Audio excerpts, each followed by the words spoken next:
right? So sometimes kids just want to be heard, and sometimes kids have big things going on. So this little fella came up. He was already in tears when he came up. He's in grade 7.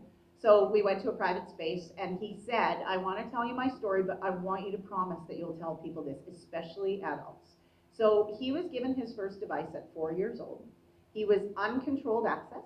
He could watch whatever he wanted, whenever he wanted. He could be on it day or night. Nobody checked, nobody monitored, and nobody ever took it away.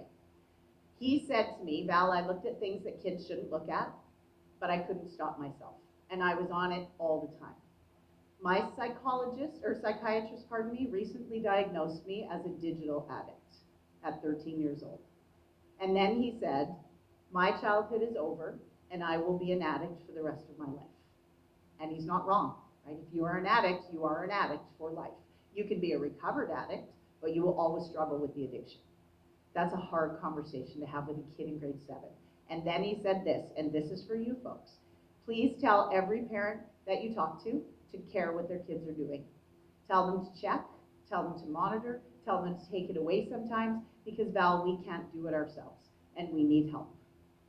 So that's a message from a 13-year-old kid who will spend the rest of his life being addicted to technology. So that was 10 o'clock news, right? The big ominous voice, do you know where your children are? And we were supposed to be panicked because by 10 o'clock we were supposed to know where children were. And I think back in those days, we perceived the biggest fear for children as external fears, right? Things that would get them in the dark, things that were outside of our homes or our communities. So when we looked at the statistics of children being harmed by adults, 93% of the time that a child is harmed by an adult, it's an adult they know. So when we talk about stranger danger, there is a danger to kids that exists from people they don't know, but statistically, it's a very small danger compared to the dangers that can lurk with people they do know. And then we introduce the online world, and that's a game changer, right? Because kids have access now to strangers from not just, the community next door, but all over the world. And plus, you always know where your kids are now, right? Because they're probably at home on their devices.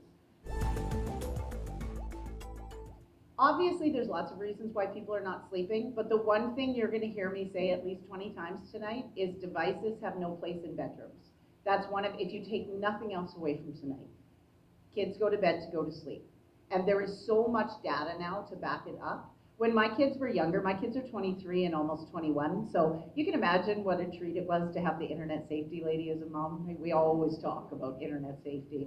And so when my kids were younger, we don't parent because I said so in my house, we have conversations. So I would explain to my kids, like at that time, the University of Manitoba had done a sleep study, and they were showing even in 2015, 2016, the negative impacts of sleeping with devices in terms of getting into and staying in REM sleep, right? So we would use that to back up the data and say to my kids, this is why we don't sleep with our devices beside us.